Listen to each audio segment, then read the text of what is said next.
কাল হাসরে নবী বিনে সুপারিশ করিবে কে?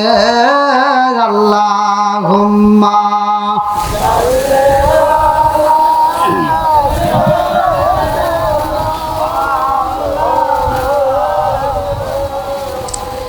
ওয়ালা আলি সাইয়্যিদানা মাওলানা।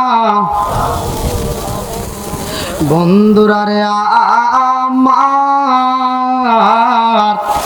আমার নবী তো ছিল এই জমিনের জন্য রহমত, কথা কোন ঠিক কিনা? ওয়ামা আরসালনাকা ইল্লা রাহমাতাল লিল আলামিন।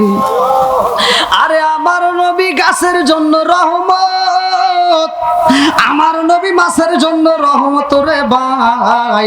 আমার নবী আসমানের জন্য রহমত, আমার নবী জমিনের জন্য রহমত, আমার নবী আমাদের জন্য রহমত। জোরে জোরে কন্যা সুবহানাল্লাহ। ওই নবীর দুনিয়াতে আগমনের মাস, নবীর কথা না বললেই নয় রে ভাই, একটু বলতেই হইব, কারণ আমার নবী তো দামি নবী। এই নবীর মতো আর কোন নবী নাই, কথা কোন ঠিক কিনা? যতগুলো নবী আছে দুনিয়াতে, যতগুলো নবী আছে, সব নবীর পরে আসছে আমাদের নবী, কথা কোন ঠিক কিনা? সব নবীর পরে আমাদের নবী, অথচ দামের বেলায় সব নবীর চাইতে আমার নবীর দাম বেশি। জোরে কোন সুবহানাল্লাহ। আমার নবী বলছে, যেই ব্যক্তিটা আমি রাসূলের উপরে একবার দুরূদ শরীফ পড়ে, কয়বার? জোরে কোন? একবার দুরূদ শরীফ পড়ে, আমার নবী বলছে ওই ব্যক্তিটার উপর আমার আল্লাহ 10 বার রহমত বর্ষণ করে। জোরে কোন সুবহানাল্লাহ। আর আমার নবী শেষ নবী, এই নবীর পরে কি আর কোন নবী আছে? আর কোন নবী আসবে? আনা খাতামুন নাবিয়্যিনা লা নাবিয়্যা বাদি। আমার নবী বলছে আমি হলাম শেষ নবী, আমার পরে আর কোন নবী নাই। জোরে কোন সুবহানাল্লাহ। বন্ধুরা রে আমার ওই নবীর জীবন বৃত্তান্ত, কষ্টের দিনগুলো ভালো করে শুনে না। আমার রহমাতাল লিল আলামিন নবী এত আদর করে, এত ভালোবাসা মানুষকে কথা বলতো, এত সুন্দর করে দিনের কাজ করত, তারপরও কিছু বেঈমানদের ভিতরে ফাটল লাগতো। এই বেঈমানরা আমার নবীর উপরে চক্রান্ত করত। সেই চক্রান্তের একটা দৃষ্টান্ত আপনাদেরকে দিলাম, আর একটা দৃষ্টান্ত ভালো করে শুনে নাও। আমার নবী যখন প্রকাশে কইরা দিছে রে ভাই, কালেমার নিচে আসতে হইব, এইবার বেঈমানেরা একটা ষড়যন্ত্র করলো। বেঈমানেরা একবার ষড়যন্ত্র কইরা বলল, মুহাম্মাদের কালেমাটা বন্ধ কর। ভালো করে শুনে নাও, ভালো করে শুনে নাও। আরে মুহাম্মাদের কালেমা বন্ধ করতে হইব, যদি বন্ধ না করতে পারে এইবার মুহাম্মাদরে হত্যা করতে হইব। আমার নবীরে হত্যা করতে চায়, আমার আল্লাহ এইবার জিবরাইল আমিনরে জানায়া দেয়, যাও যাও যাও আমার বন্ধু নবীরে জানায়া দাও। আমার বন্ধু নবী যেন যাই ফুকি বাড়িতে, আমার নবী যাবে এইবার সফরে, কালেমার দাওয়াত নিয়ে আগে যাবে নিজেদের ভিতরে। আল্লাহু আকবার কোন। আগে নিজে জাহান্নামের আগুন থেকে বাঁচো, তারপর আহল বাইতকে বাঁচাও, কথা কোন ঠিক কিনা? পবিত্র কোরআনুল কারীমের ভিতরে আল্লাহ বলছে আগে নিজে জাহান্নামের আগুন থেকে বাঁচো তোমার, তারপর আহল বাইতকে বাঁচাও। এবার নিজেদের ভিতরে আগে কালেমার দাওয়াতটা চলে যাও, যেহেতু এখানে ষড়যন্ত্র চলতেছে, এখানকার লোকেরা তোমাকে মারবে। এইবার আমার নবী যখন সইলা যাই রে ভাই, আমার রহমাতাল লিল আলামিন নবীর 6টা ফুফি ছিল রে বন্ধু। 6টা ফুফি কিতাবের ভিতর উল্লেখ করা হয়। সবচাইতে বড় ফুফির নাম ছিল উমামা। কি নাম? জোরে কোন। আমি যতটুকু পড়ছি ততটুকুর উপরে বলতে, আপনি একটু ভালো করে শুনে নেন। আমি কিতাবের নাম বলে দিয়ে যাবো, যাতে আপনাদের ভিতর কোনো দ্বন্দ্ব না থাকে। আমার নবীর বড় ফুফির নাম হচ্ছে উমামা।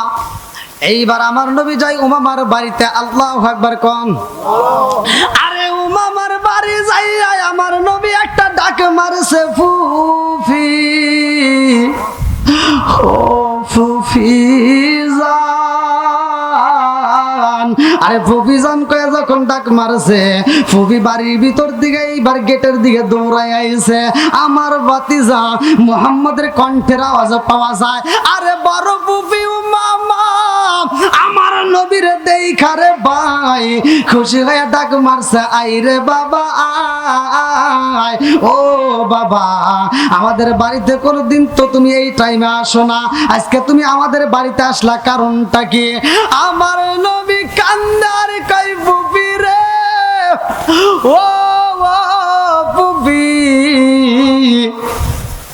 তুমি জানো নি মক্কার মানুষেরাই আমারে পাগল কয়, মক্কার মানুষেরাই আমারে মারতে চায়, ফুফিরাই আমি কালেমার দাওয়াত দিছি বইলা তারা আমারে পাগল কয়।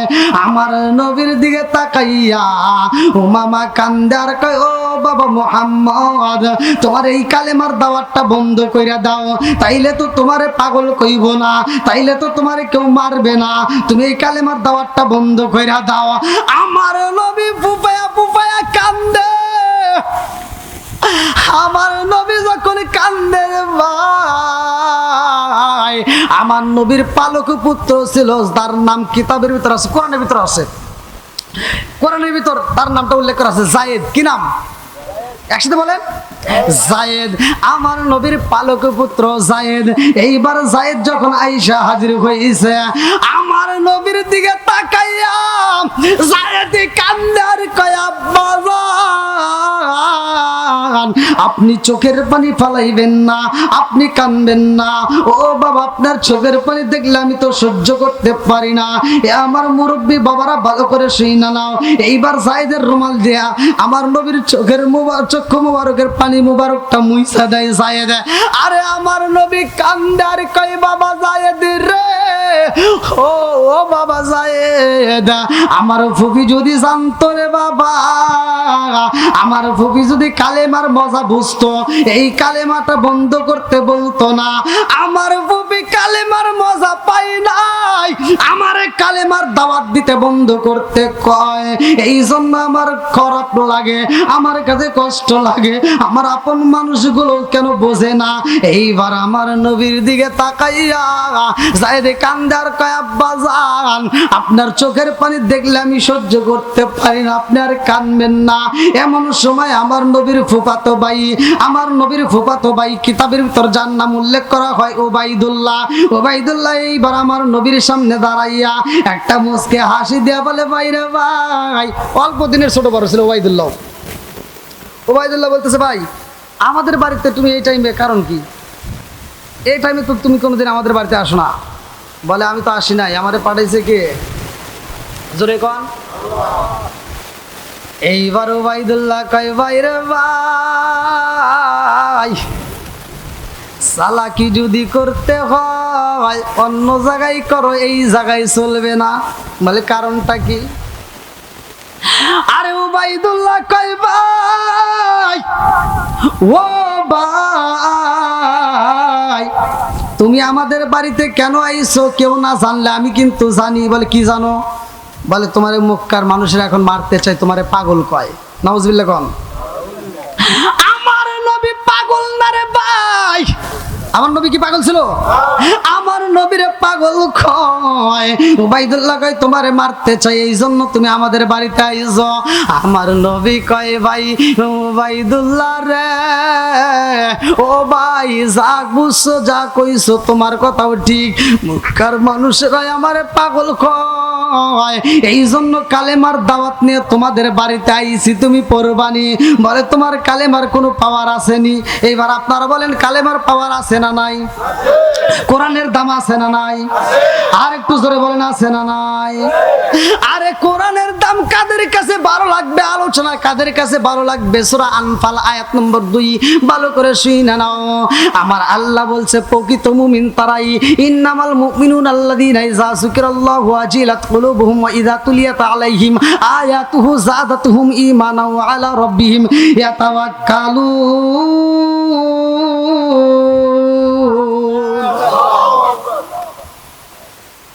আল্লাহ বলছে, প্রকৃত মুমিন তো তারাই যাদের সামনে আমি আল্লাহর নাম উচ্চারণ করা হয় তখন তাদের অন্তরের ভিতর ভয় লাগে। আর আমি আল্লাহর দেওয়া কোরআনের আয়াত যখন তিলাওয়াত করা হয় তারা এমনভাবে মনোযোগ সহকারে শোনে, তাদের ইমানি শক্তি আরো বৃদ্ধি পায়। জোরে কোন সুবহানাল্লাহ। তাহলে যেইখানে কোরআন তিলাওয়াত হইব ওইখানে মনোযোগ সহকারে নীরব থাকতে হবে, কোনো কথা বলা যাবে না, হই হল্লা করা যাবে না, নীরব আদব বজায় রাখতে হবে। এইবার আমার নবী কয় কালেমার পাওয়ার আছে। বলে তোমার কালেমার পাওয়ার একটু দেখাইতে পারবা? বলে কি চাও? বলে আমাদের একটা পাহাড় আছে, পাহাড়ের উপরে উঠতে হবে। সূরা নামল, সূরা নামল একটা সূরা আছে না ভাই? সূরা নামল ভালো করে শুনে নেন। নামল শব্দের অর্থ পিপিলিকা, পিপিলিকার রাজত্ব, ভালো করে শুনে নেন। এই যে পাহাড়টা এত বড় বড় পিপিলিকা, আর ওইখানে পিপিলিকা তাফসীরের ভিতরে উল্লেখ করা হয় এক প্রকার না দুই, 93 প্রকার, 93 প্রকারের পিপিলিকা আছে। যেই পিপিলিকাগুলো ধ্বংস করলে মানুষ জায়গায় মারা যায়। ওবায়দুল্লাহ ছিল চালাক, অত্যন্ত দুর্দান্ত চালাক। সে চালাকি করে বলতেছে তুমি যদি পাহাড়ে সশরীরে উঠতে পারো আর নামতে পারো তাহলে বুঝবো তোমার কালেমার পাওয়ার আছে, দেখি তোমার আল্লাহ তোমাকে বাঁচাই কিনা। আমার নবী বলতেছে পাহাড় চলে কার হুকুমে? জোরে কর না কে? সাগর চলে কার হুকুমে? জমিন চলে কার হুকুমে? সব কিছু চলে কার হুকুমে? ওয়াল জিবালা উতাদা জন্য কি করছে? প্যারাক সিস্টেম। আমরা যখন ঘর তৈরি করতে যা বাড়ামের সাথে কি লাগাই? প্যারাক লাগাই। ঠিক এই জমিনটাকে আল্লাহ ঠিক করার জন্য প্যারাক স্বরূপ পাহাড় ব্যবহার করছে। জোরে কোন সুবহানাল্লাহ। বন্ধুরা রে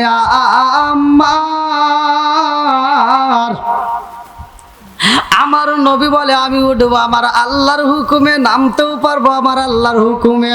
বলে যাও যাও একটু দেখাও। আরে এমন সময় আমার নবীর বড় বুবি উমা আমার নবীর হাতটা দইরা রে ভাই, এইবার টান দিয়ে কাছে নিয়ে কয় বাবা মুহাম্মদ, ও বাবা আমার সন্তান ওবাইদুল্লাহ কেমন আমি তো ভালো কইরাই জানি। আমার সন্তান তোমাকে মারার জন্য একটা ফান তৈরি করছে, আমি তোমারে যাইতে দেব না। বলে কেন দিবা না? বলে ও বাবা জানো নি আমার সন্তান মারার জন্য একটা ফান তৈরি করছে, আমি তোমারে যাইতে দেব না। আমার নবী কয় ফুফিরা আমি ওই পাহাড়ে উঠবো আমার আল্লাহর হুকুমে, আমার কোনো ক্ষতি হবে না। জোরে জোরে কন্যা সুবহানাল্লাহ। আমার নবী ওই পাহাড়ে উঠবে, ওই পাহাড় থেকে নামার মাত্র 3 দিন পরে সূরা ইয়াসিন আমার আল্লাহ নাজিল করবে। আল্লাহু আকবার কম। আমার নবী যখন পাহাড়ে ওঠে রে ভাই, লম্বা একটা ঘটনা রে বন্ধু। পিপিলিকা গুলো আমার নবীরে কদম মোবারকে যায় সমা দেয়, আমার নবীরে আদর কইরা দেয়। এই পিপিলিকা গুলো কারণটা কি? আমার আল্লাহ জিব্রাইলকে কয় ও জিব্রাইল যা যা পিপিলিকারে বইলা দে আমার বন্ধু নবী আইতাছে। জোরে জোরে কন্যা সুবহানাল্লাহ। আমার নবীরে ভালোবাসে পাহাড়ে উঠতে আবার যখন নিচে নামে রে ভাই, এইবার তার ভাই উবাইদুল্লাহ তাকায় দেখে সব পিপিলিকা আমার নবীর পিছনে পিছনে আসতেছে। আল্লাহু আকবার কোন। আমার নবীর সামনে সব পিপিলিকা গুলো পিছনে পিছনে আইতাছে। এইবার উবাইদুল্লাহ দেখা মাত্র ভয় পেয়ে গেছে। কারণটা কি? মুহাম্মদের যেহেতু কিছু কয় নাই, আবার মুহাম্মদের পিছনে পিছনে আইতেছে, তার মানে আমারে বুঝি ওরা ধরবে। এই বইলেই দিছে একটা দৌড়। আমার নবী ডাক দিছে, এই উবাইদুল্লাহ দাঁড়া দাঁড়া, কই যাও? পলাইতেছি। পালাও কেন? বলে তোমার পিছনে যে এত পিপিলিকা আসতেছে, লক্ষ লক্ষ কোটি কোটি পিপিলিকা।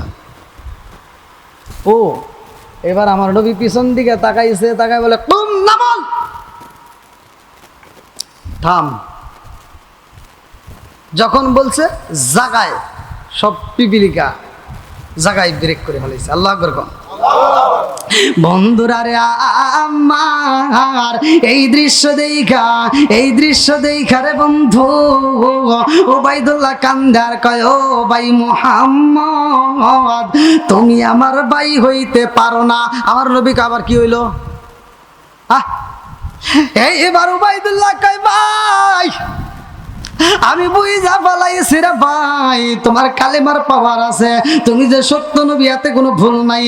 ও ভাই আমি বুঝা পালাইছি, এই জন্য বললাম তুমি আমার ভাই হতে পারো না, কারণ নবীরা পিতার সমতুল্য। জোরে জোরে কন্যা সুবহানাল্লাহ।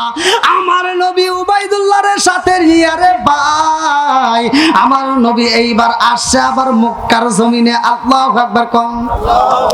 মক্কার জমিনে যখন আইছে রে ভাই, আমার আল্লাহ সূরা ইয়াসিনটা যখন নাজিল করে পালাইছে, এই সূরা ইয়াসিন প্রতিষ্ঠিত করতে হইব। সূরা ইয়াসিন প্রতিষ্ঠিত করবে কে? আমার নবী এইবার একটা কাষ্ঠ লম্বা ছিল, যাকে বলা হয়তো মেম্বার, আমরা যে মসজিদ ব্যবহার করি, এরকমভাবে হেলান দিছে আমার নবী। আমার নবীর মনটা বেজার। সাহাবীরা তাকায় দেখতেছে, কি ব্যাপার, নবীর মন বেজার, কারণটা কি? ওইখানে সব সাহাবীরা নবীর দিকে তাকায়া, সব সাহাবীরা মনটা বেজার করে ফেলাইছে। আমার নবীর মন বেজার, কারণটা কি? এইবার এক সাহাবী কয়, ইয়া রাসূলুল্লাহ, নবী গো, কারণ জানতে চাই। আমার নবী কয়, সাহাবীরা রে জানোনি, তখন মুসলমানদের সংখ্যা কিতাবের ভিতরে এটা উল্লেখ করা আছে, তখন মুসলমানদের সংখ্যা 18 থেকে মাত্র 19 জন। 18 থেকে কয়জন? 19 জন মানুষ মাত্র ইসলাম ধর্ম গ্রহণ করছে। তখন সূরা ইয়াসিন নাজিল হয়েছে। কথা কি ভালো করে বুঝতেছেন? হ্যাঁ, আবার পরে জানি দ্বন্দ্ব করেন না। এইবার সূরা ইয়াসিন প্রতিষ্ঠিত করতে হইব। আমার নবী কয়, আমার এই মুহূর্তে আল্লাহ সূরা ইয়াসিন নাজিল করছে, আমার উপর তো ওরা হামতাম চালাইছে, আমাকে মারার জন্য ওরা ঘুরতেছে রে, আমার উপর হামতাম চলতেছে। আবার এই মুহূর্তে সূরা ইয়াসিন প্রতিষ্ঠিত করতে হইব। এইবার সাহাবীরার মধ্য থেকে একজন সাহাবী দাঁড়াইছে, যার নাম কিতাবের ভিতর উল্লেখ করা হয় আব্দুল্লাহ ইবনে মাসউদ রাদিয়াল্লাহু আনহু। আল্লাহু আকবার কোন। আরে এই যুবক সাহাবী দাঁড়ায়া বলে, ইয়া রাসূলুল্লাহ, নবী গো, আপনি নবী যদি অনুমতি দিতেন, আমি যাইতাম এই কোরআনের দাওয়াত দিতে, আমি যাইতাম সূরা ইয়াসিন প্রতিষ্ঠিত করতে। আল্লাহু আকবার কোন। আমার নবী কয়, ও আব্দুল্লাহ ইবনে মাসউদ, তুমি যাইতে চাও সূরা ইয়াসিন প্রতিষ্ঠিত করতে, এই মুহূর্তে হামতাম চলতেছে। তা বুঝতেছেন কি? এই মুহূর্তে কি গরম গরম হামতাম চলতেছে, আমাকে মারার জন্য ষড়যন্ত্র করতেছে। আর এই মুহূর্তে সূরা ইয়াসিন প্রতিষ্ঠিত করতে যাইবা, তাহলে কি আছে তুমি কি বুঝতে চাও কি হতে পারে? আব্দুল্লাহ ইবনে মাসউদ রাদিয়াল্লাহু আনহু কান্দে আর কয়, ইয়া রাসূলুল্লাহ, নবী গো, সূরা ইয়াসিন প্রতিষ্ঠিত করতে যাব, আমাকে যদি ওরা মারতে মারতে মাইরাও ফালাই গো নবী, আমার কোনো দুঃখ নাই। আমার নবী বলে, না না না, তোমারে এমনি কেমনে পাঠাই, এই মুহূর্তে তোমারে কেমনে পাঠাই, এই মুহূর্তে তো হামতাম চলতেছে। এইবার আব্দুল্লাহ ইবনে মাসউদ রাদিয়াল্লাহু আনহু বলে, ইয়া রাসূলুল্লাহ, নবী গো, আপনি নবী আমার অনুমতি দেন, আমি যাইতে চাই। এইবার আব্দুল্লাহ ইবনে মাসউদ যুবক সাহাবীরা ভাই সূরা ইয়াসিন প্রতিষ্ঠিত করার জন্য রওনা দিছে রে বন্ধু। এইবার যাইতে যাইতে এমন একটা কামরার পাশ দিয়ে যায় যে এই জায়গাটার মধ্যে আবু জাহেল, উতবা, সাইবা, হুতাইবা, মুগিরা সব নেতা খেতা একখানে বসে ওরা মিটিং করতেছে। কথা কি বুঝতেছেন? সব নেতারা এক রুমের ভিতর বসে মিটিং করতেছে যে কিভাবে এই কালেমার দাওয়াত বন্ধ করা যায়।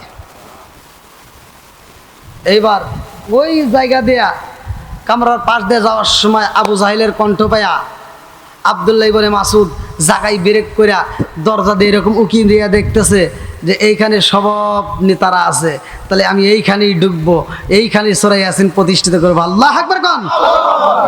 বন্ধুরা রে আমার,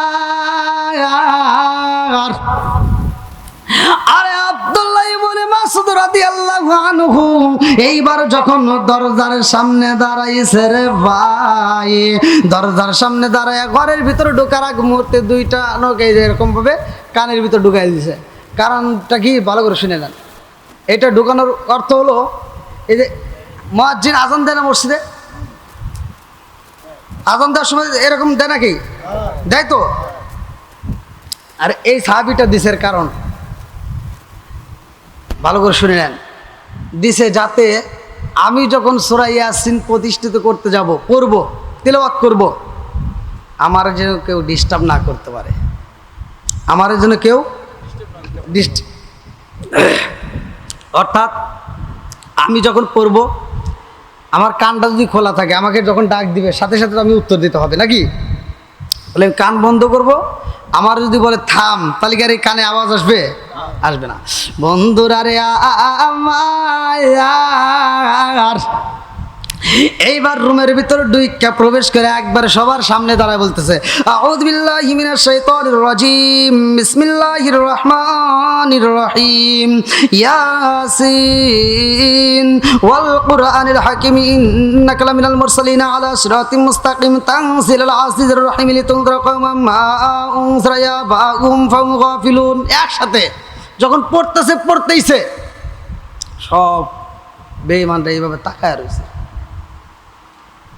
সব হা করে তাকায় রয়েছে। আবু জাহেল দেখতেছে, উতবা দেখতে, হোতাইবা মুগিরা সব তাকায় তাকায় দেখতেছে, এত মজা লাগে। সুবহানাল্লাহ না?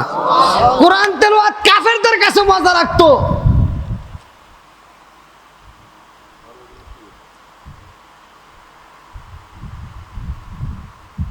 যখন এই যুবক সাহাবী পড়তে পড়তে 1 পৃষ্ঠা 2 পৃষ্ঠা হয়ে যায়, তারা শুধু শুনতেইছে।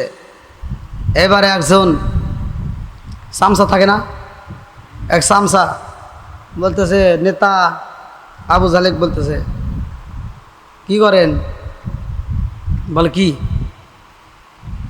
এখানে কি করেন? কি কি কি হয়েছে?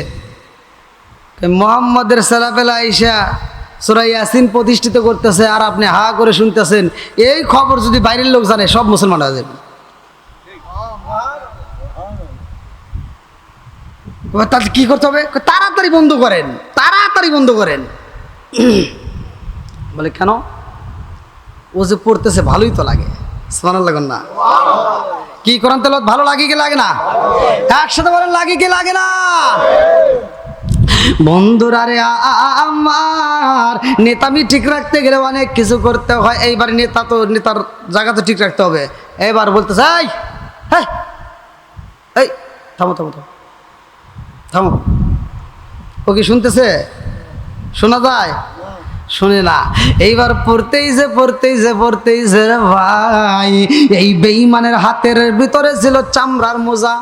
কিতাবের ভিতরে আছে চামড়ার মোজা ছিল। এই চামড়ার মোজা নিয়া আব্দুল্লাহ ইবনে মাসুদের বাম কানের উপর টাস করে একটা সর মেরে দিছে, জায়গায় পড়ে গেছে, কান দিয়ে টকবক করে রক্ত পড়তেছে। আবার যখন হুশ ফিরছে, আবার দাঁড়ায়, আবার পড়া শুরু করছে। আল্লাহ আকবার কন। দ্বিতীয়বার চটটা দিয়া ডান কানটাও যখন বধির করে দিছে, এইবার 2টা কানের তালা ফাড়াইয়া আব্দুল্লাহ ইবনে মাসুদ কানতে কানতে আমার নবীর দরবারে যাচ্ছে। আমার নবী তখন আম্মাজান খাদিজাতুল কুবরার ঘরের ভিতর বারান্দায়, এইবার কিছু সাহাবীদেরকে নিয়ে আমার নবী পরামর্শ করতেছে। আল্লাহ আকবার কন। আমার নবী কান্দে আর কয়, সাহাবীরা রে, আমার যুবক সাহাবীটারে পাঠাইছি, না জানি ওরা আমার এই সাহাবীটার সাথে কি ব্যবহার করে। আরে এই কথা বলতে বলতে আব্দুল্লাহ ইবনে মাসুদ বছর নাই, 2 বছর নাই রে, টাঙ্গাইল জেলাবাসীরা 3টা বছর ওরা এমন কষ্ট দিছে রে ভাই। সিরাতে হিসামের ভিতর উল্লেখ করা হয়, ভালো করে শুনে নাও। আমার নবী যেই দিন জেলখানা থেকে বের হবে, তারপরের দিন সূরা ফিল নাজিল হবে। আল্লাহু আকবার কোন। আর একটু জোরে কোন না, আল্লাহু আকবার। ও গো মায়ার নবী গো, জন্মের মতো দেখারে লইতাম জীবনে। ও গো মায়ার নবী গো, জন্মের মতো দেখারে লইতাম জীবনে। চিৎকার মেরে কন্যা আল্লাহু আকবার। আরে শিয়াবে আবি তালিব নামক এই জেলখানায় আমার নবীরে যখন বন্দি করে রে ভাই, আমার নবীর তো কোনো অপরাধ ছিল না রে বন্ধু। আমার নবী তো আবু জাহেলের বাড়িতে আগুন ধরাই নাই, আমার নবী তো আবু জাহেলের বাড়িতে যায় কোনো হামলা করে নাই, আমার নবী কোনো ইহুদি খ্রিস্টানের গলায় গামছা মেরে রশি মেরে টান মারে নাই, আমার নবী তো কাউকে আঘাত দিয়ে কথা বলে নাই, আমার নবীকে তো কষ্ট দেয় নাই। অথচ আমার নবীর বিরুদ্ধে একটা ষড়যন্ত্র করলো। ষড়যন্ত্রটা কোথায় ভালো করে শুনে নাও, আমার আলোচনাটা তোমরা কোথায় পাবে? সূরা আনফাল আয়াত নম্বর 30 আমার আল্লাহ বললেন, আমার নবীরে জানায়া দিলেন, আল্লাহু আকবার ওয়ালিল্লাহিল হামদু বিসমিল্লাহির রহমানির রহিম।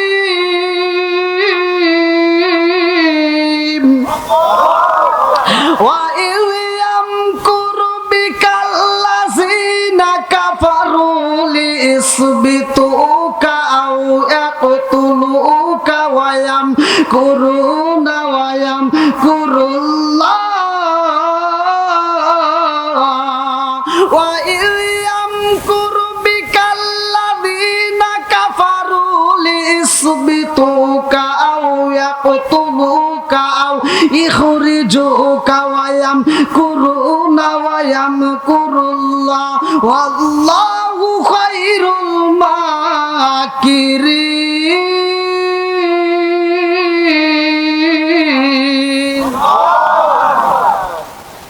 আমার আল্লাহ তাআলা এই আয়াতটা তখন নাযিল করলেন, আমার নবীরে জানায় দিলেন, বন্ধু তোমার বিরুদ্ধে ওরা 3টা ষড়যন্ত্র। কয়টা? ভালো করে শুনে নেন, কয়টা? 3টা ষড়যন্ত্র করতেছে। তার ভিতর একটা কি?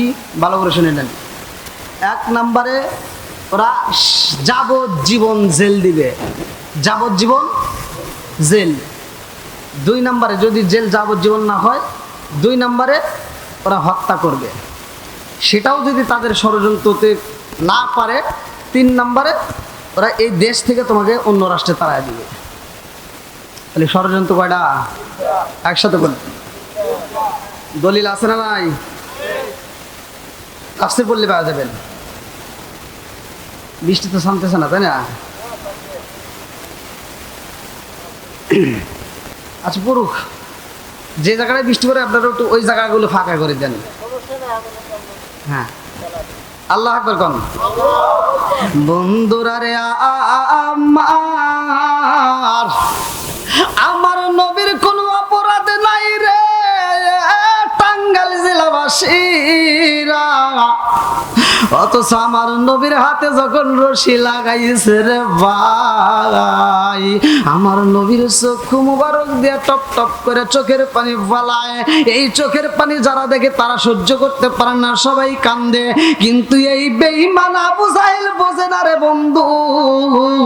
এই বেঈমান কয়, মুহাম্মদ যদি বাইরে থাকে রে, মুহাম্মদ রে যদি বন্দি না করি, তাহলে সবাই রে দাওয়াত দিয়া সবাই রে ইসলাম ধর্ম গ্রহণ করা ফেলাইব, আমাদের ধর্মের মধ্যে চুলকানি পইরা যাবে, হেতা হতে দেব না। যাও যাও তাড়াতাড়ি যাও, মুহাম্মদ রে বন্দি করে রাইখায় আসো। আমার নবীরে যখন বন্দি করা হয়েছে রে, এ আমার মুরব্বী বাবাজির আগো ভালো করে ওয়াজটা শুইনা নাও। কিতাবের ভিতর উল্লেখ করা হয়, আমার নবীকে যারা দেখতে যায় তাদেরকেও বন্দি করা হয়। আমার নবীকে যারা খাবার দিতে যায়, কি দিতে যায়? খাবার দিতে যাই রে ভাই, এই খাবারটা পর্যন্ত পৌঁছাই না। আজকের জেলখানায় যদি আমরা খাবার দিতে যাই, অনেক খাবার কষ্টই দেওয়ার, অনেক খাবার দিতেও পারে না। আমার নবীরা যারা খাবার দিতে যাই রে, তাদেরকে বন্দি করা হয়। নবুয়তের 7ম বছরে একে একে আমার নবীকে যারা দেখতে যায় তাদেরকে বন্দি করে, যারা খাবার দিতে যায় তাদেরকেও বন্দি করে। আমার নবী সহ ওই জেলখানার ভিতরে সবাই বন্দি হয়ে গেছে রে ভাই। তাফসীরের মধ্যে উল্লেখ করা হয় 53 জনকে বন্দি করে ফেলাইছে। তার ভিতর 42 জন ছিল পুরুষ। 42 জন কি? একসাথে বলেন, 42 জন ছিল পুরুষ, আর বাকি 11 জন ছিল মহিলা। এর ভিতরে আবার ছোট পোলাপানও আছে। এইবার ভালো করে শুইনা নাও, এই 53 জন মানুষ বন্দি অবস্থায় চোখের পানি পালায় কান্দে। আরে তার কারণ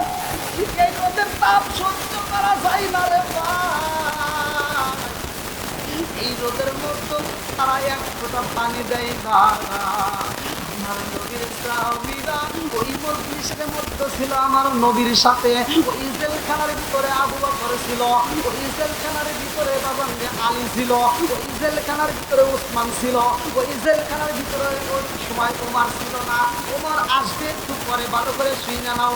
আমার নবী যখন জেলখানা থেকে বের হইব তার 10 দিন পরে ওমরের মতো মানুষ জাগাই মুসলমান হয়ে যাইব। জোরে জোরে কন্যা সুবহানাল্লাহ। ও গো মায়ার নবী গো, তুমি আমার হইল গো কান্ডারি। ও গো মায়ার নবী গো, তুমি আমার হইল গো কান্ডারি। চিৎকার মেরে কন্যা আল্লাহু আকবার। আর আমার নবীর বন্দি করে ঠিক মতো খাবার চাই নাই, এই বেঈমান একটা ষড়যন্ত্র করলো। বন্দিত কইরা পালাইছি, দিন যায় সপ্তাহ যায় মাস যায়, কষ্টের সীমা নাই দুঃখের সীমা নাই। দিন যায় সপ্তাহ যায় মাস যায়, বছর পার হয়ে যায়। প্রথম বছরে এমনি ভাবে তারা আটকায় রাখলো, দ্বিতীয় বছরে যাই এই বেঈমান কয় এইখানে আমরা ঠিক মতো খাবার দেব না, এইখানে যদি খাবার না দিই ওরা তো বাঁচবে না। আমার নবীকে খাবার পর্যন্ত ঠিক মতো দেয় না রে। আজকে 3 বেলায় আমরা কত সুন্দর খাবার খাই। টাঙ্গাইল জেলার ভাই গরুর গোশত খাইলা, কত রকমের গোশত খাইলা, কত সুন্দর সুন্দর মাছ খাইলা, কত খাবার খাইলা, একটা বার চিন্তা করছো নি আমার রহমাতাল লিল আলামিন নবী কেমনে দিন কাটাইছে আর আমরা কেমনে কাটাই। আজকেও তো বাড়িওয়ালার আয়োজনের পক্ষ থেকে কত আয়োজন করছে। আমার মুরব্বী বাবারা ভালো করে শুই না নাও। আমার নবী এইবার কান্দে, সাহাবীরা কান্দে, আবু বকর কান্দে, আর কে ইয়া রাসূলুল্লাহ নবী গো, ও মায়ার নবীজি, ও মায়ার নবীজি, এই মুহূর্তে যদি 1 ফোঁটা পানি পাইতাম আমি আবু বকরের আত্মাটা ঠান্ডা করে ফালাইতাম। আমার নবী কয় আবু বকর রে, এমন জায়গায় আমাদেরকে বন্দি করে পালাইছে, এই জায়গায় তো কোনো পানির ব্যবস্থা নাই, ওদের কাছে পানি চাইতে হইব। এ বাজানে 1 দিন পর 2 দিন পর 3 দিন পর পর্যন্ত পানি দিছে, ঠিক মতো খাবার দেয় নাই। এইবার 2য় বছরে যখন এইরকম ভাবে কষ্ট দেয়, এইবার আমার নবী সাহাবীদের মাঝে যেই কয়েকজন লোক ছিল সবার মাঝে কান্দে আর কয় তোমরা ধৈর্য ধরো, কারণ ইন্নাল্লাহা মা'আস সাবিরিন, নিশ্চয় ধৈর্যশীলদের সাথে আছে কে? আল্লাহ। আর জোরে কোন আল্লাহ। আমার নবী যখন বলছে ধৈর্য ধরো, সাহাবীরা কান্দে আর কয় নবী গো, আমরা জেলখানায় থাকবো গো নবী, এতে কোনো দুঃখ নাই, কিন্তু জেলখানার নিয়ম অনুযায়ী তো আমাদেরকে রাখে না। জেলখানার যে একটা নিয়ম, যেই নীতি আছে সেইটা তো আমাদের সাথে ওরা করে না। আমার নবী কয় ওরা আমাদের উপরে ষড়যন্ত্র চালাইছে। এই জন্য তো আল্লাহ কোরআনুল কারীমের ভিতরে বলছে ওয়াইদ ইয়ামকুরু বিকাল্লাযিনা কাফারু লিইসবিতুকা আও ইয়াকতুলুকা আও ইখরিজুকা ওয়া ইয়ামকুরুনা ওয়া ইয়ামকুরুল্লাহ ওয়াল্লাহু খায়রুল মাকিরিন।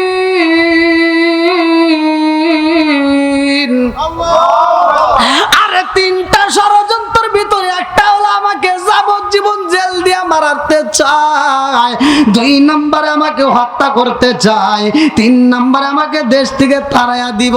এ আমার মুরব্বী বাবারা কিতাবের ভিতর উল্লেখ করা হয় আমার নবী বাবলা গাছের পাতাগুলো ছিঁড়ে ছিঁড়ে নিজেও খায়, সাহাবীদের মাঝেও দেয়।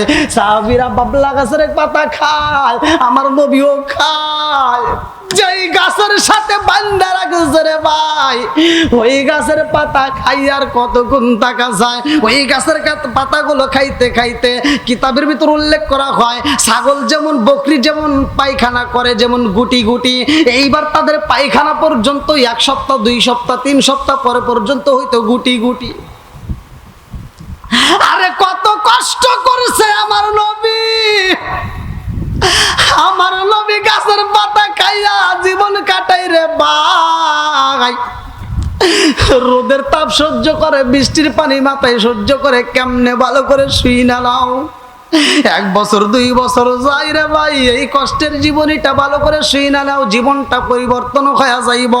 এইবার 3য় বছর যাইতে শুরু করছে। বেঈমান আবু জাহেল এইবার তার দলবল সৈন্যদেরকে প্রধান উপদেষ্টাকে ডাক মারছে, আসো। হিশাম ইবনে আমর, কি নাম? নামগুলো শুনে নেন, তাফসীরের ভিতর আসছে। হিশাম ইবনে আমরকে ডাক দিয়েছে, আসো। বলে কি? বলে মোহাম্মদ রে, আমরা আজীবন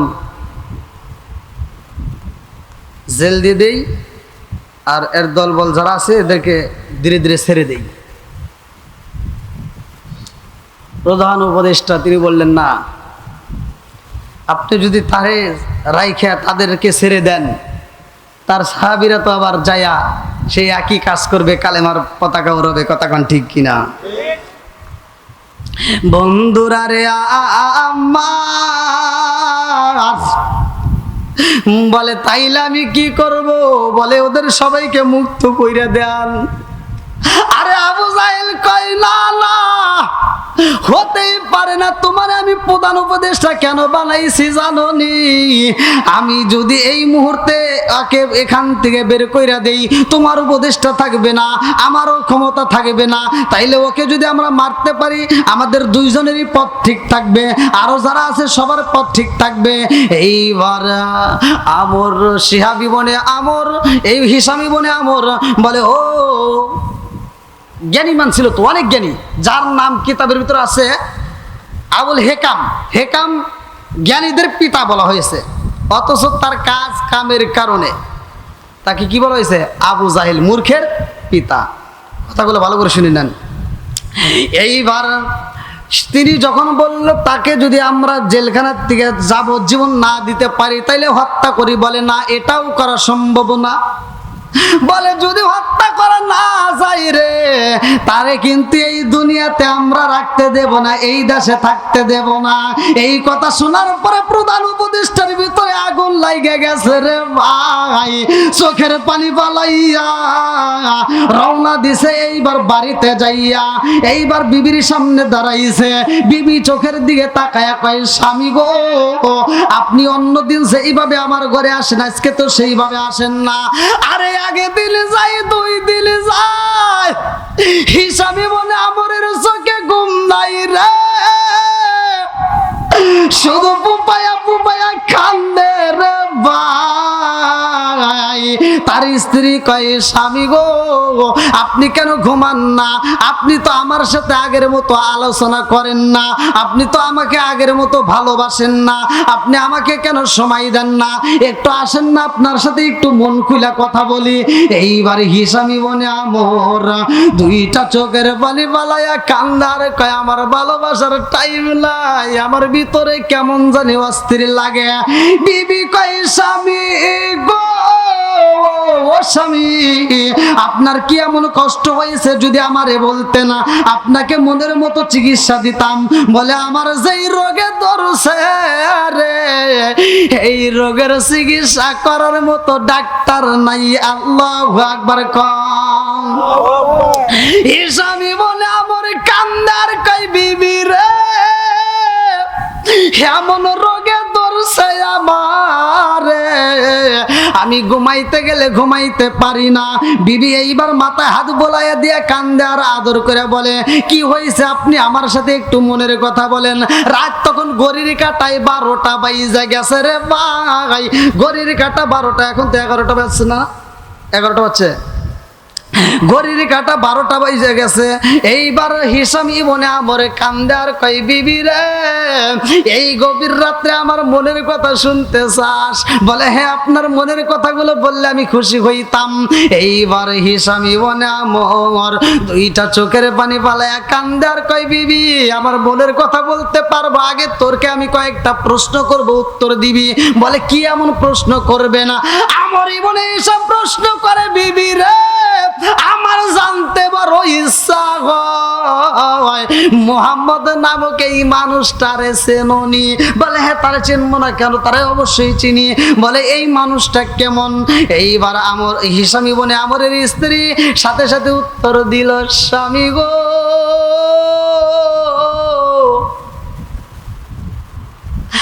আমি আপনার বিবি হইয়া কেমনে সাক্ষী দেব তা বলতে পারি না, তবে আমার বাসা আমি বইলা দেই, এই মানুষটার মতো আর একটা মানুষ নাই। জোরে জোরে কন্যা সুবহানাল্লাহ। এইবার হিসামে মনে আমার কান্দে আর কয়, বিবি রে, এই মুহাম্মাদুর রেজাল কালাই বন্দি করা হয়েছে।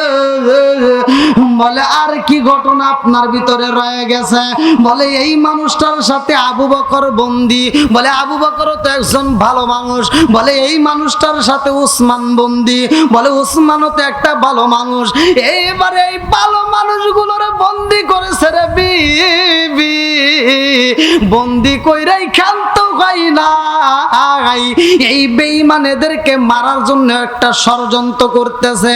এদেরকে না খাওয়ায়া রাখে, এদেরকে ঠিক মতো খাইতে দেয় না, এদেরকে ঠিক মতো তাদেরকে দেখাশোনা করে না।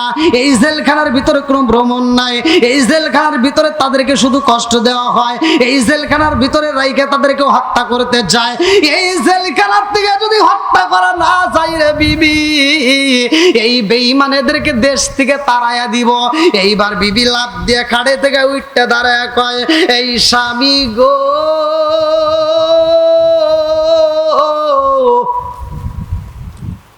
আমি আপনার বিবি হইয়া একটা কথা বলতে চাই। বলে কি বলো?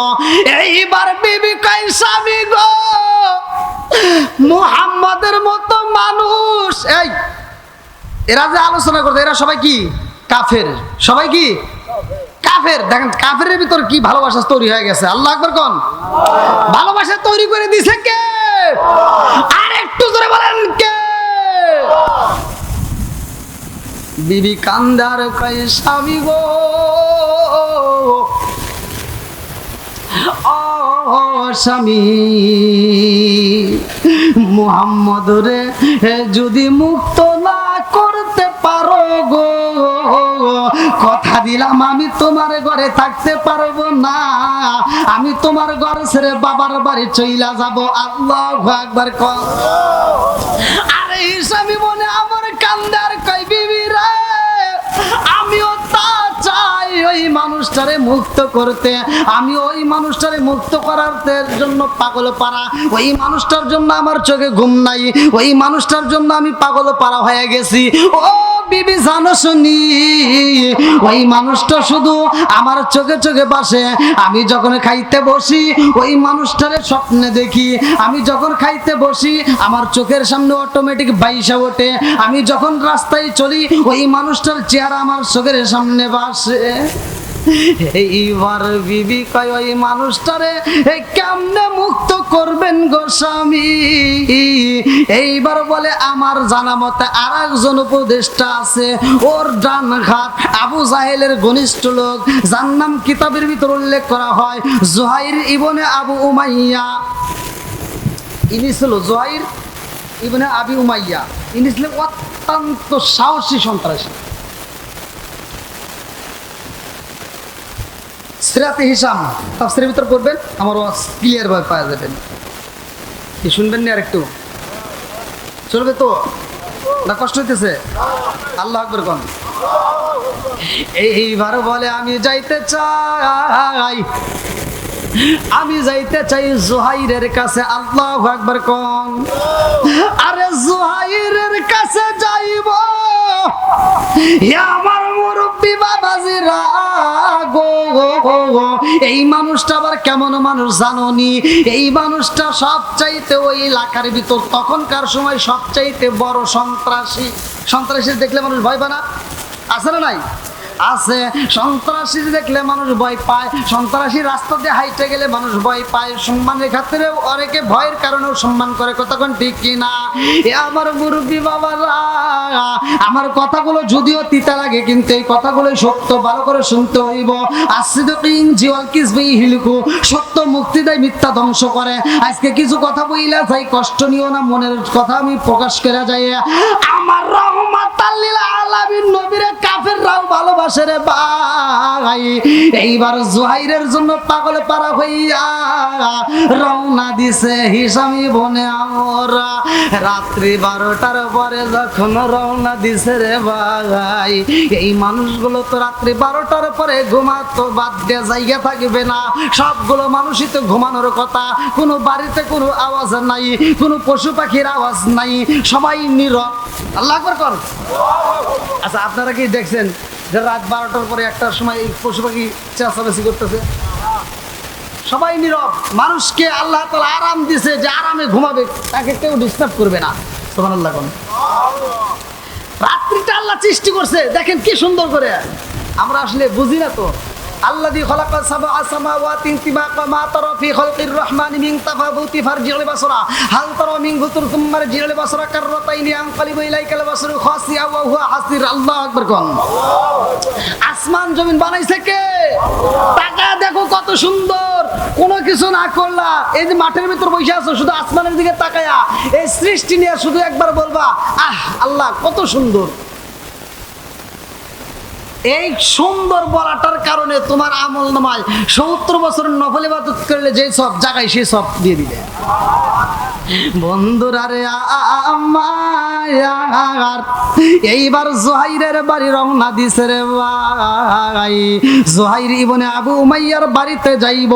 এইবার যখন বাড়ির গেটের সামনে দরজার সামনে দাঁড়াইছে, চিন্তা করে এই গভীর রাত্রে আমি তারে কেমনে ডাক দেই, এত বড় একটা সন্ত্রাসী না জানি আবার দরজা খুলে আমার উপর আক্রমণ করে, একটা ভয়ও জায়গা যায়। আরে কোনো ভয় নাই, চিন্তা করে আমার ঘরে তো শান্তি নাই, আমার বিবিও তো চাই তারে মুক্ত করতে, তাইলে আমি এখন তারে ডাক দেব যা আছে কপালে। এইবার দরজার সামনে দাঁড়াইয়া বলে জোগাইর।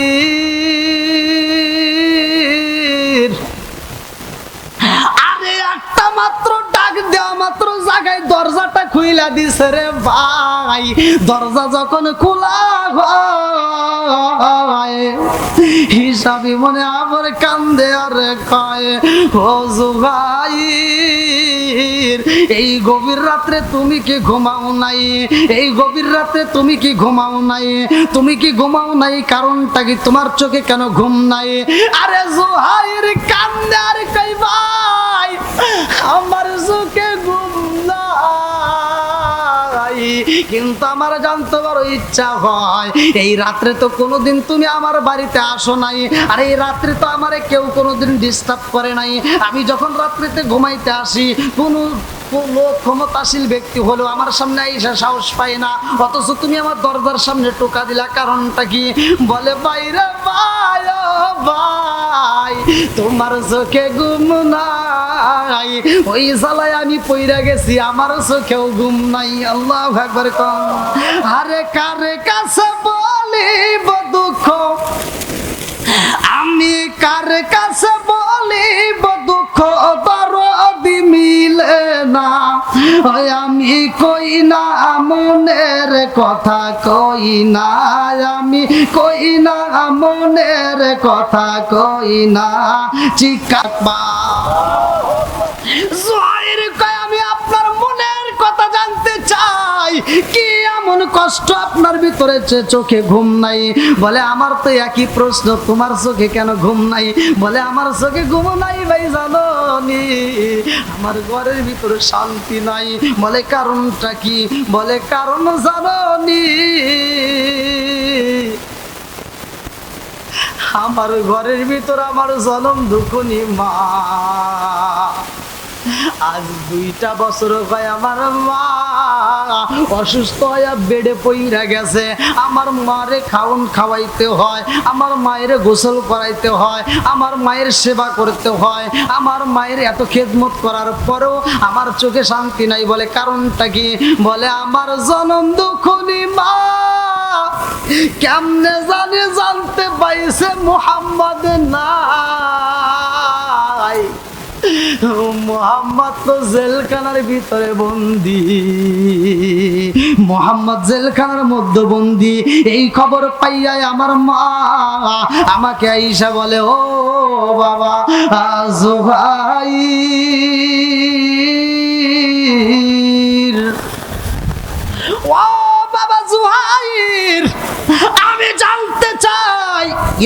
এলাকার সবচাইতে বড় সন্ত্রাসী কে? মা প্রশ্ন করছে ছেলেরে। কথা কি বুঝতেছেন আপনারা, নাকি শুধু এমনি এমনি?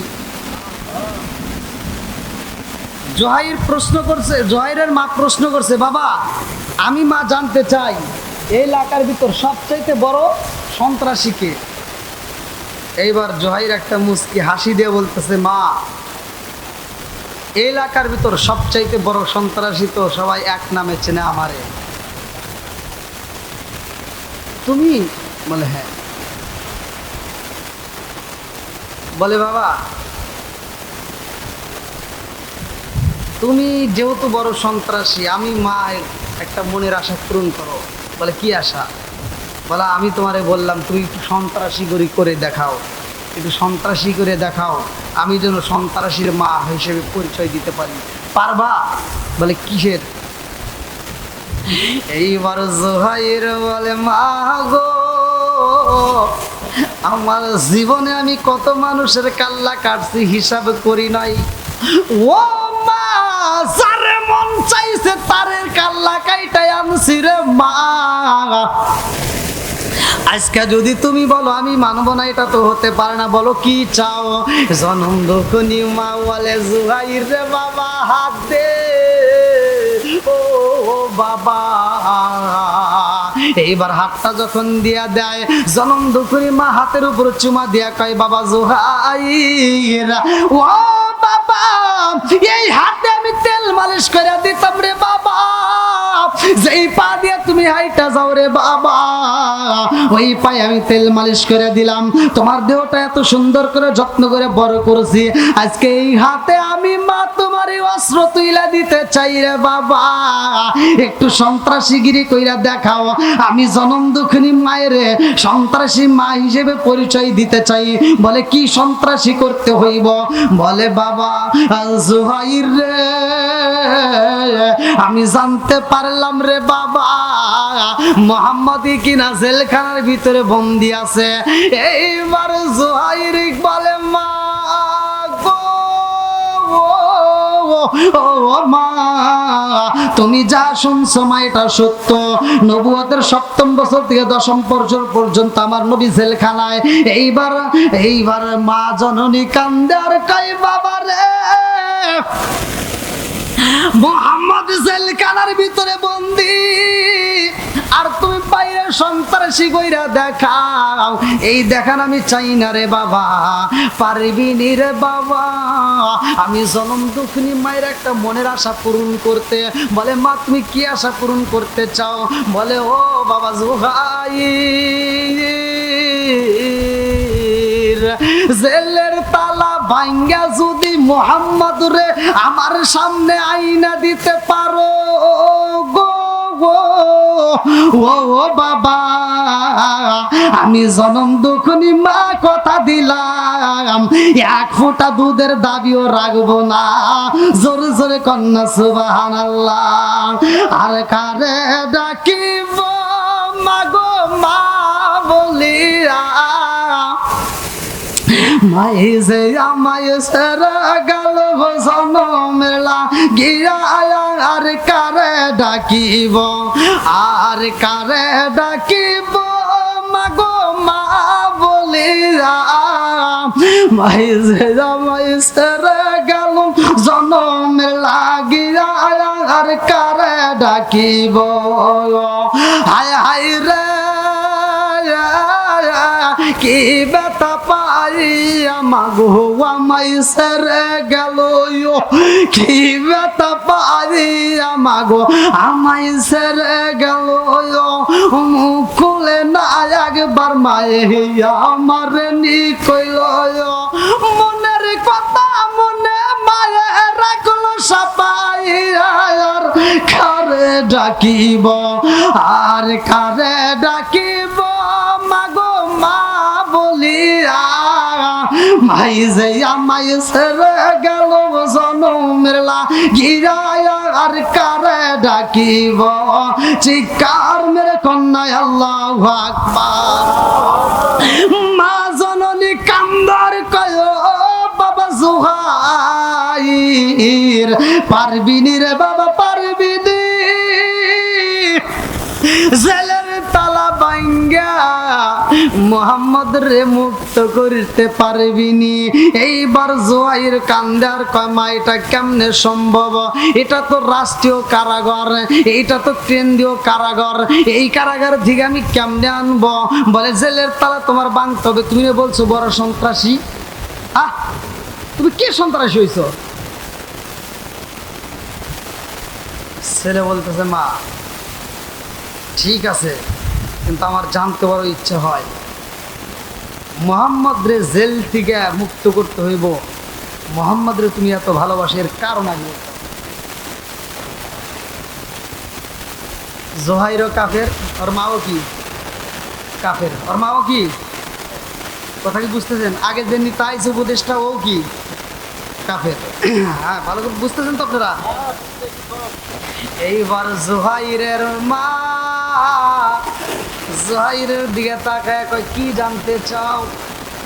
জোহাইর বলে মা রে ও মা,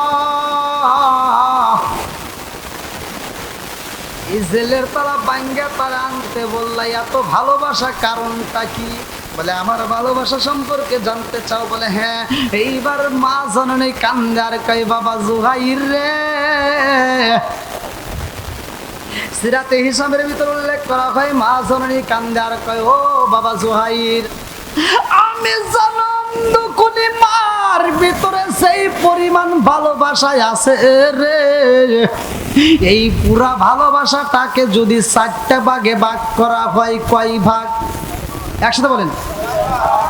আমার ভিতরে যেই ভালোবাসায় আছে রে বাবা, এই ভালোবাসাটুকু যদি 4টা ভাগে ভাগ করা যায়, আমি 3টা ভাগ মোহাম্মদ রে দান করে দেব, মাত্র 1টা ভাগ তুমি পাইবা। আল্লাহু আকবার।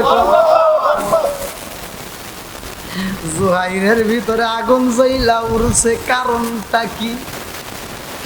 এইবার জোহাইর কান্নার কই মা রে ও মা, তুমি মোহাম্মদের জন্য এত পাগল রে মা, তোমার যতটুকু ভালোবাসা আছে 4টা ভাগ করে 3টাই তুমি মোহাম্মদ রে দিবা, আর 1টা মাত্র আমারে দিবা। এর কারণটা আমি জানতে চাই। জনম দুকুনি মা কান্দার কই ও বাবা জোহাইর রে, জানো শুনি রে বাবা, তুমি আমারে জামনে মা কয়া ডাকো গো, এই মুহাম্মদ আমারে মা কয়া ডাকতো। আল্লাহু আকবার। জোহাইর বলে মা মোহাম্মদ তোমারে কেমনে মা কইছে গো? আমার মুরব্বী বাবারা ভালো করে শুইনা নাও, লম্বা একটা ঘটনা আমি মুক্তাসারে মূল পয়েন্টটা আপনাদের মাঝে দিয়া চাই। জনম দুখুনি মা কান্দার কয় ও বাবা জোহাইর, এই মোহাম্মদ তোমার চাইতে বেশি একটা বড় না, মাত্র 3 মাসের ছোট বড়, তুমি 3 মাসের ছোট, মোহাম্মদ 3 মাসের বড়। মোহাম্মদ রে আমি আগে পাইছিলাম। ও বাবা জোহাইর, এই মোহাম্মদ রে আমি এত ভালোবাসতাম, জানোনি রে বাবা, তুমি ছোট্ট ছিলা, তোমার হয়তো মনে নাই। ও বাবা তোমার ছোট্টবেলার ঘটনা একটু জানাইয়া দেই। এই মোহাম্মদ আমার মা কয়া ডাকতো রে বাবা, তুমি আমারে মা কয়া ডাকেতা, কিন্তু তোমার ডাকে আমার দেহ ঠান্ডা হয় না। কিন্তু মোহাম্মদ যখন আমারে মা কয়া ডাকে মারতো, আমি মায়ের পুরা দেহটা ঠান্ডা হয়ে যাইতো। চিৎকার মেরে কন্যায় আল্লাহু আকবার। মা কান্দার কয় ও বাবা জোহাইর রে বাবা, জানো এই মোহাম্মদ শুধু আমারে ভালোই বাসতো না, এই মোহাম্মদ রে আমি কত ভালোবাসি জানো নি? এই মোহাম্মদ রে আর তোমারে গোসল করাইতে যাইতাম, ও বাবা জানো নি? কূপের পানিতে যখন গোসল করানোর জন্য তোমারে নিতাম, ওই কূপের পানি আমি ঠিক মতো পাইতাম না, কিন্তু মোহাম্মদ রে যখন নিয়ে যাইতাম আমি এই নীলা খেলা বুঝি না, কূপের তলদেশের পানি উপরে উঠটা যায়, ওই পানি আমি হাত দিয়ে নিয়ে নিয়ে মোহাম্মদ রাত্তা বইরে গোসল করাইছি। জোরে জোরে কন্যা সুবহানাল্লাহ। ও বাবা জুহাইর, এই মুহাম্মাদি কেমন মুহাম্মদ জানো নি? তারে গোসল করানোর আগে কোনোদিন আমি তোমারে গোসল করাই নাই, তারে দুধ পান করানোর আগে কোনোদিন তোমারে দুধ পান করাই নাই। এ বাবা জুহাইর, মুহাম্মাদের ঘুমানোর আগে তোমারে কোনোদিন ঘুমাইতে নেই নাই, মুহাম্মাদের মাথায় তেল দেওয়ার আগে তোমার মাথায় কোনোদিন তেল দেই নাই, মুহাম্মাদের আদর করার আগে তোমারে কোনোদিন আদর করি নাই। আমি মুহাম্মাদরে কত ভালোবাসি জানো নি? আজকে তোমারে আমি বইলা দেই, এই মুহাম্মাদরে যদি তুমি জেলখানা থেকে মুক্ত করতে না পারো, আমি জনম দুঃখনি মা বইলা দিলাম, আমি না জানি কোন সময় মইরা যাই, আমার মরণের পরে আমার এই চেহারাটা তুমি দেখতে আসবা না। আমি মরণের পরে কাপড় দিয়া যখন ঢাকা হইব, মুখটা যখন বাড়ি করে রাখবে, আমার এই মরা লাশটা তুমি দেখতে আইসো না, আমার এই মরা মুখটা তুমি দেখবা না। এইবার জনম দুকুনি মা কান্দার কয়, ও বাবা শুধু মুখ না, আমি জনম দুকুনি মায়ের মারার পরে কোনোদিন একটা বার মা কয়া ডাক দিতে পারবা না। আমি বইলা দিলাম তাড়াতাড়ি যাও, মুহাম্মদ রে মুক্তি করে আনবা, কি আনবা না সেইটা এখন চিন্তা করো। যদি না আনো রে বাবা, সমস্যা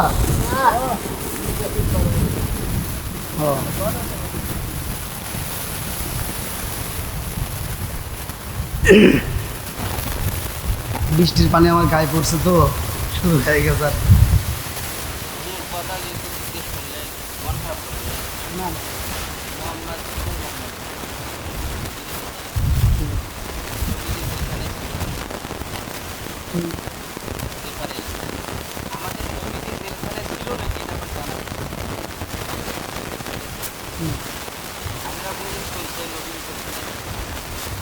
আমি শুনি মানে এটা আমার আমার পরিবার দায়িত্ব, আমার সমাজের এই জন্য বললাম সেটা আমাদের দয়া নদী যেখানে অন্য নদী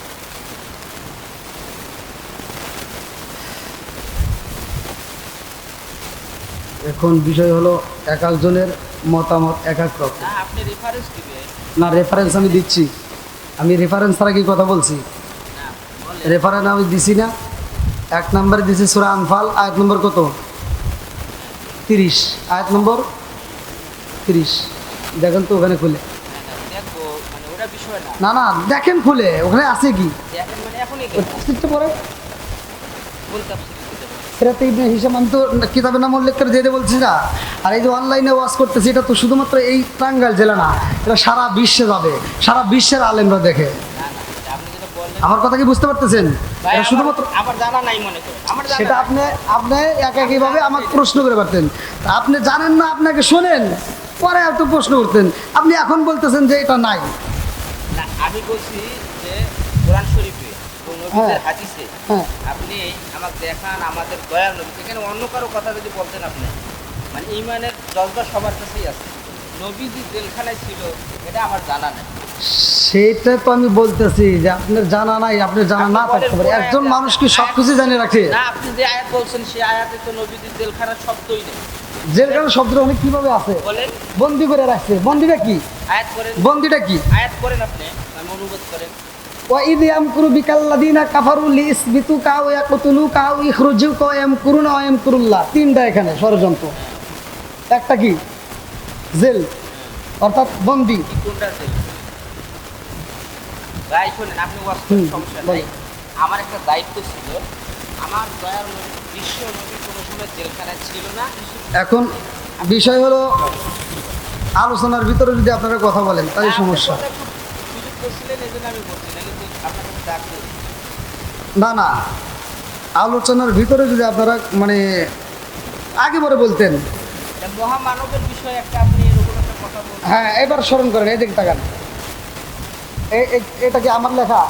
না, না, এটা এই আপনার- তাফসীরটা কি আমার? আপনি পড়েন। আচ্ছা এখানে কি আছে ভালো করে শুনুন, তাফসীরটা এখানে কি আছে? তাফসীর না, আপনি অনুবাদ করেন। হ্যাঁ, অনুবাদটাই আপনি পড়েন, আপনি নিজে পড়েন, এখানে কি আছে? আমি পড়তেছি তাইলে। হ্যাঁ পড়েন। মাইকটা দিচ্ছি। না মাইক লাগবে না, এমনি পড়েন। মাইক দিয়ে সবাই শুনুক। হুম।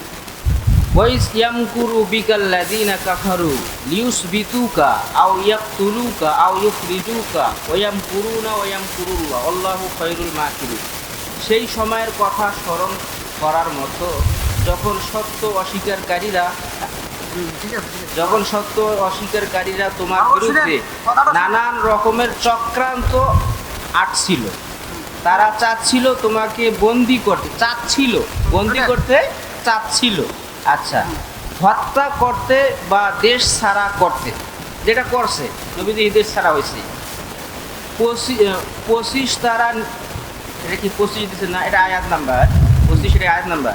তারা নিজেদের কূটকৌশল প্রয়োগ করে চলছিল, অন্যদিকে আল্লাহ তার কৌশল প্রয়োগ করেছিলেন, আর আল্লাহ সবচেয়ে ভালো কৌশল অবলম্বনকারী।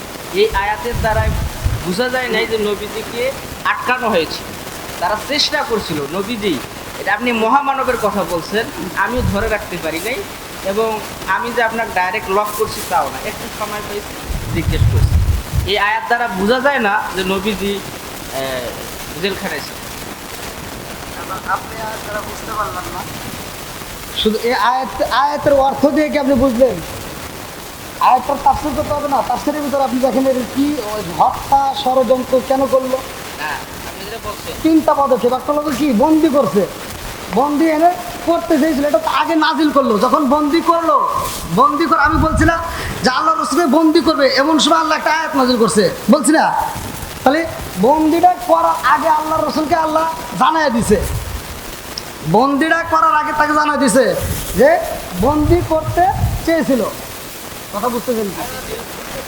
আপনি বলেন, সমস্যা নেই, আপনি হ্যাঁ, তাহলে 1 নম্বরে বন্দি করতে, বন্দি কি ঘরের ভিতর বন্দি, তখনকার সময় কি এরকম জেলখানা, কিন্তু ওই রকম একটা কেন্দ্রীয় কারাগার তখনকার সময়ের কথা বলা হয়েছে, যেখানে সবাই বন্দি করা হইতো। তাহলে ওটা একটা জেলখানা না? কে বাংলা আমরা বুঝি না? সিরাজগঞ্জ জেলখানা দেখছেন আপনারা? জেলখানার সামনে লেখা আছে না, রাখিব নিরাপদ, দেখাবো আলোর পথ। এই যে জেলখানা, এই জেলখানাটা যদি না থাকতো তাহলে কি করতো? যে কোনো একটা ঘর নির্মাণ করত, সেই ঘরে আসামিদেরকে বন্দি করত, এটাই তো। তাহলে বন্দি কারে কয়? বন্দিটা কি সে কয়? জেলখানাতে বন্দি করে, বন্দিকে আপনি ঘরের ভিতর বন্দি করে রাখে, এটা কি বন্দি আছে?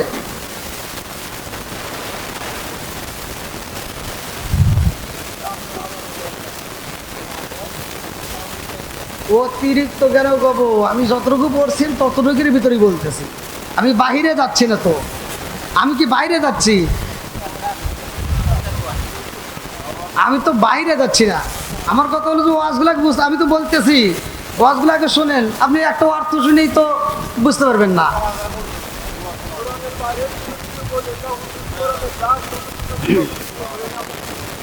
এটা কি কোরআনের বাইরে? আরেকটা কি কোরআন না? আপনারা কোরআন মানেন না? তাহলে এটা কিভাবে কথা বলেন কোরআনের বাইরে? একটা কথা ওপেন করবেন, আমার নবী জেলখানায় ছিল,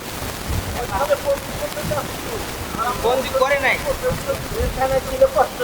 না, আপনি এটাই বলছেন। এই যে মুরব্বী একটা কথা বললো, মানে আপনি যতটুকু শুনছেন ততটুকু করে বলতেছেন যে জেলখানায় বন্দি করছিল। তো এই যে এক একজন এক একভাবে হয়তো শুনছে। হ্যাঁ, আপনি এবার এই যে আমি যে কিতাবগুলো বলে দেবো, এই কিতাবগুলো আপনি নিয়ে আসেন। এখন আপনার সাথে আমি কথা ওপেনে সবার সামনে, যেহেতু আপনি সবার সামনে আপনি কথা বলতেছেন। একটা বক্তা যখন আলোচনা করে, আমি বলি, একটা বক্তা যখন আলোচনা করে তখন আদবের সাথে আলোচনাগুলো শুনে নিতে হবে, আগে বুঝতে হবে। আমি মাঝখান দিয়ে যদি আগে আমি লাভ দিয়ে উঠি তাহলে তো ভাই বিপদ। হ্যাঁ, এটা কথা আপনার হবে না, আমি আপনার কাছে অনুমতি চাই। অনুমতি আপনি আমাকে ব্রেক করায়া, একটা রানিং গাড়ি চলতেছে, একটা গাড়ি চলতেছে, আপনার এই যে নাইট কোচ আপনাদের এই রাস্তা দিয়ে চলে না, রাবনা দিয়া, আমি ওই রাস্তায় যায় কইন যে ভাই একটু থামাতো, থামাই করে একটু বিড়ি দিয়ে আগুন জ্বালাবো, আগুন দিয়ে বিড়ি জ্বালাবেন। তাহলে ও কি মানি নিব? পাগলগিরি সব জায়গায় চলে না, একটু চিন্তা ভাবনা করে কথা বলতে ভাই, হয়। এটা পাগল না, এখানে মহামানবের কথা আপনি বলতেছেন,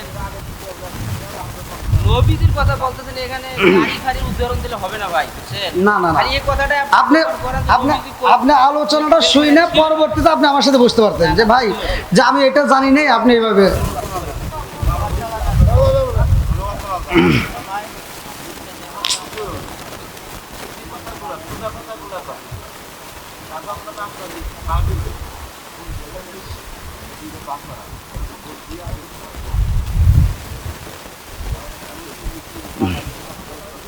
এবার শোনেন,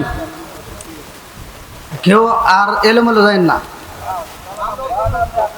অন্যদিকে যাওয়ার দরকার নাই। বিষয় হলো আমরা আমরা ভাই ভাই ভাই নাকি, আল মুসলিম আকুল মুসলিম, মুসলমান ভাই ভাই, এদের ভিতর কোনো দ্বন্দ্ব নাই। একটু মন মানসিকতা হতেই পারে। এখন হে বিপদে পারে আমার দৌড় দেওয়া লাগবে, আমার বিপদে হতেই আগে দৌড় দেবো, কথা ঠিক কিনা? এটাই, যাই হোক, এটা দ্বন্দ্বের কিছু না। না না না, এই জন্যই তো বেজাল। আপনারা চান একটা, সেটা যেমন আর একটা, তখন তো আর এক বেজাল, কথা বুঝছেন? মানে দর্শকের মন জয় করা অত সহজ না, কঠিন ব্যাপার, কঠিন ব্যাপার। তো যাও, কেউ এদিক সেদিক মনটা না দেই, আগে আলোচনাগুলো শুনবো, পরবর্তীতে যদি মন চায় পরবর্তীতে সেটা আবার যাচাই করা যাবে, নাকি কোন?